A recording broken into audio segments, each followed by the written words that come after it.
terlihat ada gambar tumbuhan dan gambar hewan. Nah, inilah bentuk sel tumbuhan dan sel hewan tersebut.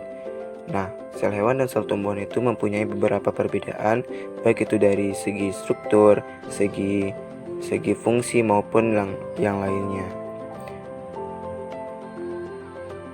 Nah, kita lihat pada sel tumbuhan mempunyai perbedaan yang sangat jelas. Pada di luarnya kita lihat ada dinding sel, di mana dinding sel tersebut akan melindungi sel dan memperkuat sel, sedangkan pada sel hewan tidak mempunyai dinding sel. Nah, untuk lebih rincinya lagi, mari kita bahas perbedaan sel hewan dan sel tumbuhan serta bagaimana organel-organel penyusun dari dua sel tersebut.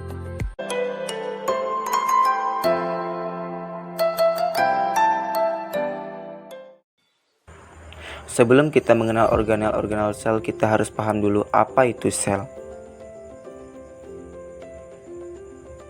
Sel merupakan unit terkecil dari makhluk hidup secara struktural dan fungsional serta tidak dapat dibagi lagi menjadi bagian yang lebih kecil.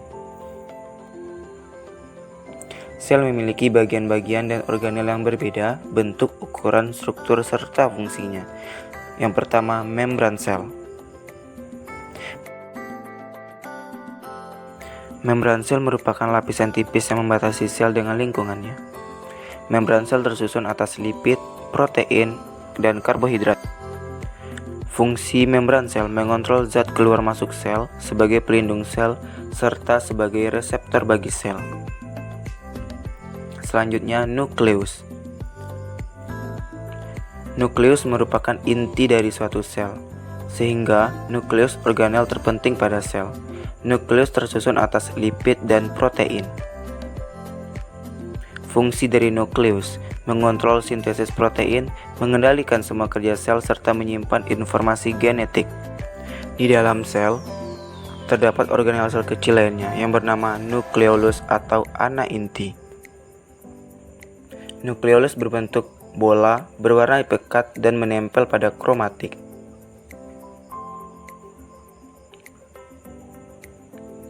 Selanjutnya, ribosom. Ribosom berbentuk butiran kecil berdiameter 20 hingga 22 nanometer. Ribosom berfungsi menyintesis protein yang akan masuk ke dalam retikulum endoplasma atau RE.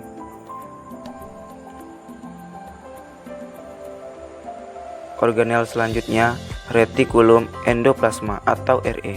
RE terbagi dua, yang pertama RE kasar dan RE halus. Kita akan membahas RE kasar. Permukaan RE kasar ditempeli ribosom dan bergranula. RE kasar berperan membentuk fosfolipid. Selanjutnya, kita masuk ke RE halus.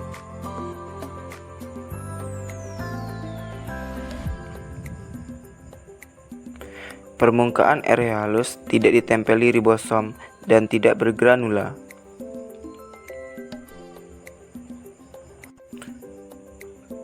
Berperan dalam menetralisir racun. Selanjutnya kita masuk ke sitoplasma. Sitoplasma merupakan cairan sel yang terletak di dalam sel di luar inti dan organel sel. Fungsi sitoplasma, tempat organel sel, pergerakan organel sel, serta tempat reaksi metabolisme sel. Selanjutnya, badan Golgi atau aparatus Golgi. Nah, badan Golgi terdiri dari tumpukan kantong membran pipih, sisterna, dan vesikula. Badan Golgi berperan sebagai pusat produksi sel. Badan Golgi berfungsi membentuk membran plasma dari akrosom. Selanjutnya, kita akan masuk ke membran lainnya yaitu lisosom. Lisosom merupakan organel kecil berbentuk seperti kantong atau vesikel yang diselubungi membran tunggal. Fungsi dari lisosom sebagai pencernaan sel serta berperan pada proses fagositosis.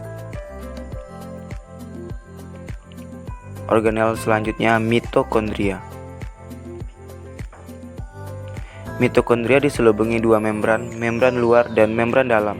Membran dalam mitokondria berleku-leku disebut dengan krista. Mitokondria berperan dalam respirasi sel atau metabolisme energi di dalam sel.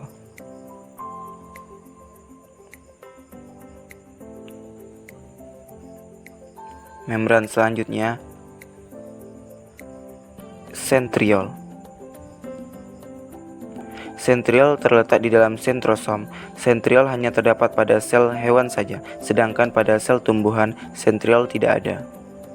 Sentriol dapat membentuk benang-benang spindel yang akan mengikuti kromatid. Selanjutnya, organel sel tumbuhan. Organel sel tumbuhan dan sel hewan sebenarnya sama. Hanya saja, ada beberapa organel saja yang dimiliki sel tumbuhan dan tidak dimiliki sel hewan. Organel yang pertama yaitu dinding sel. Dinding sel merupakan bagian paling luar dari sel, yang tersusun atas zat-zat kimia yang menyusun dinding sel, diantaranya karbohidrat, protein, lemak, zat kayu, dan zat kersik. Fungsi dinding sel memberi batas antara sel dengan lingkungannya, memberi bentuk pada sel, melindungi isi sel, menyeleksi bahan makanan yang diperlukan di dalam metabolisme, serta memperkuat sel. Selanjutnya kita masuk ke plastida. Plastida merupakan organel yang memiliki membran rangkap dan berukuran lebih kecil dari inti. Plastida yang berwarna hijau biasanya terdapat pada daun karena plastida tersebut mengandung pigmen hijau atau biasa disebut dengan klorofil. Plastida yang berwarna hijau biasanya dinamakan dengan kloroplas. Plastida yang tidak memiliki pigmen warna dinamakan dengan leukoplas. Fungsi klorofil yaitu untuk menangkap sinar dan kemudian mengubah sinar yang mengandung energi elektromagnetik menjadi energi kimia untuk membentuk gula dari air dan karbon dioksida dari udara atau biasa disebut dengan fotosintesis. Selanjutnya, vakuola. Setiap vakuola terdapat cairan sel terdiri dari air dan lainnya. Fungsinya memiliki fungsi hidrolitik sebagai pengatur sel keseimbangan suatu sel.